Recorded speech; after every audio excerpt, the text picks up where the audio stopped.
84 लाख योनियां होती हैं। कितनी योनियां होती हैं? ये मानव का शरीर कौन सी योनि है? 84 लाख योनियों का कौन से नंबर की योनि है ये मानव शरीर? पहली है, बीच की है या अंतिम है? हाँ, 84 लाख योनियां कौन कौन सी हैं? चींटी से लेकर हाथी तक, जिसमें जलचर, थलचर, नभचर, आकाश में उड़ने वाले, थल में रहने वाले और पानी में चलने, ये सब आ गए इसमें। तो गोस्वामी जी कहते हैं स्वेदज, अंडज, उद्भिज और जरायुज, ये 4 प्रकार से जन्म होता है। स्वेदज 4 प्रकार से जन्म होता है व्यक्ति का, पता है आपको? व्यक्ति का मीन्स पेड़ पौधों का अलग प्रकार से जन्म होता है, हम लोगों का अलग जन्म होता है।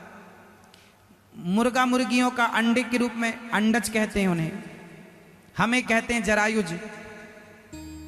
स्वेदज मतलब पसीने से, गोबर इत्यादि में कीड़े अपने आप पड़ जाते हैं, कीड़े कहीं से लाए नहीं जाते, तो ये स्वेदज हैं। पसीने से बैक्टीरिया अपने आप पैदा हो जाते हैं, उन्हें उनके जरूरत नहीं पड़ती कहीं माँ बाप की, वो अपने से पैदा हो जाए, स्वेदज। जो जैसे गोबर में कीड़ा अपने से हो जाता है, कुछ करना तो नहीं पड़ता ना, लाना तो नहीं पड़ता कि डालना पड़े फिर होए ना, वो स्वेदज है। पसीने से मतलब वो उस गंध से पैदा होते हैं, स्वेदज।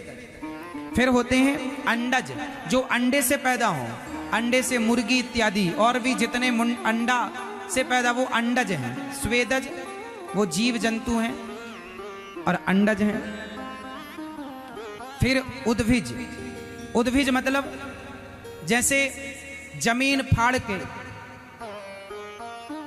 जमीन से जैसे खेत किसान बोता है ना गेहूं चने, तो वो जमीन के भीतर से उसकी नमी पाकर वो एक संयोग पृथ्वी का जब हो, पानी का हो, तो फसल उत्पन्न होती है। मतलब जितने पेड़ पौधे हैं, वनस्पतियां सब इस तरह से उत्पन्न होती, उद्भिज कहते हैं उसे।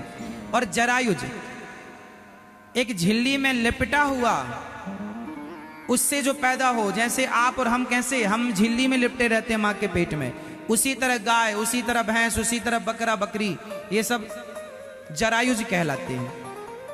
तो 4 प्रकार के 84 लाख में ये 4 प्रकार की योनियां बताई गई हैं। 4 प्रकार के, स्वेदज, अंडज, उद्भिज और जरायुज, और जलचर, थलचर और नभचर।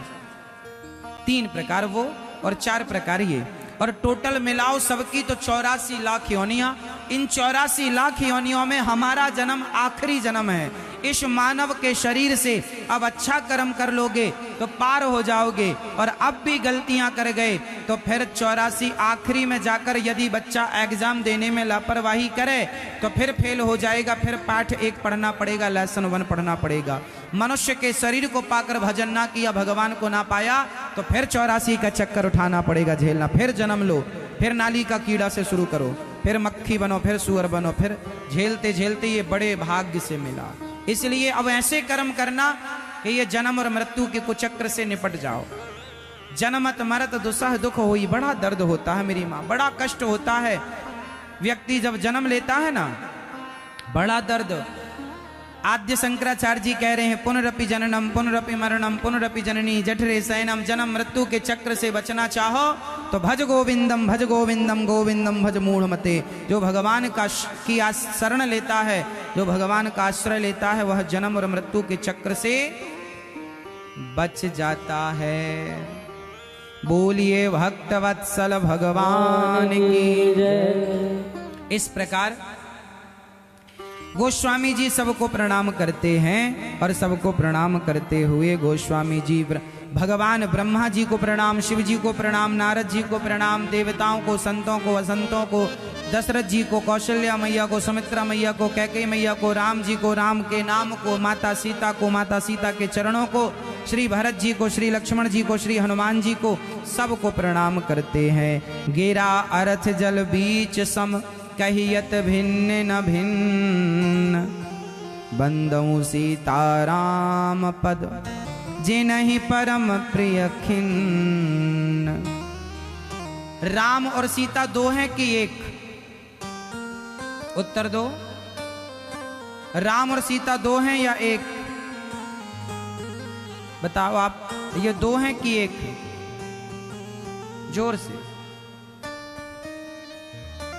राम और सीता दो नहीं है, कहने में व्यवहार में दो हैं, क्योंकि जो राम है वही सीता है और जो सीता है वही राम। व्यवहार में दो पर हैं, राधा और कृष्ण ये दो नहीं है, व्यवहार में दो है।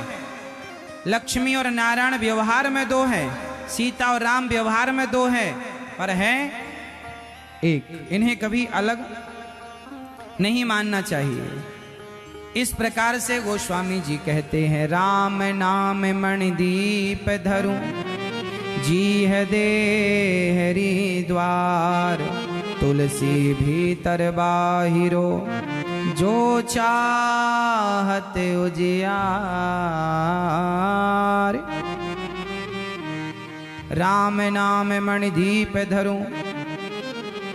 अच्छा, घर के अंदर भी प्रकाश हो और घर के बाहर भी प्रकाश हो, इसके लिए हमें दीपक कहाँ जलाना चाहिए? कहाँ दीपक जलाएं तो घर के अंदर भी प्रकाश मिले और घर के बाहर भी? बताओ जल्दी से, कहाँ पर? देहरी। देहरी मतलब द्वार पर दीपक जलाने से अंदर भी प्रकाश होगा। और तो राम नाम मणि दीप धरूं, जी है देहरी द्वार, तुलसी भीतर बाहिरो, जो चाहत उजियार। यदि आप अपना लोक और परलोक दोनों संवारना चाहते हो तो अपने राम नाम के दीपक को जिह्वा के दरवाजे में रख दो, अर्थात जिह्वा पर राम नाम रखो, तो आपका लोक भी सवर जाए और परलोक भी सवर जाए।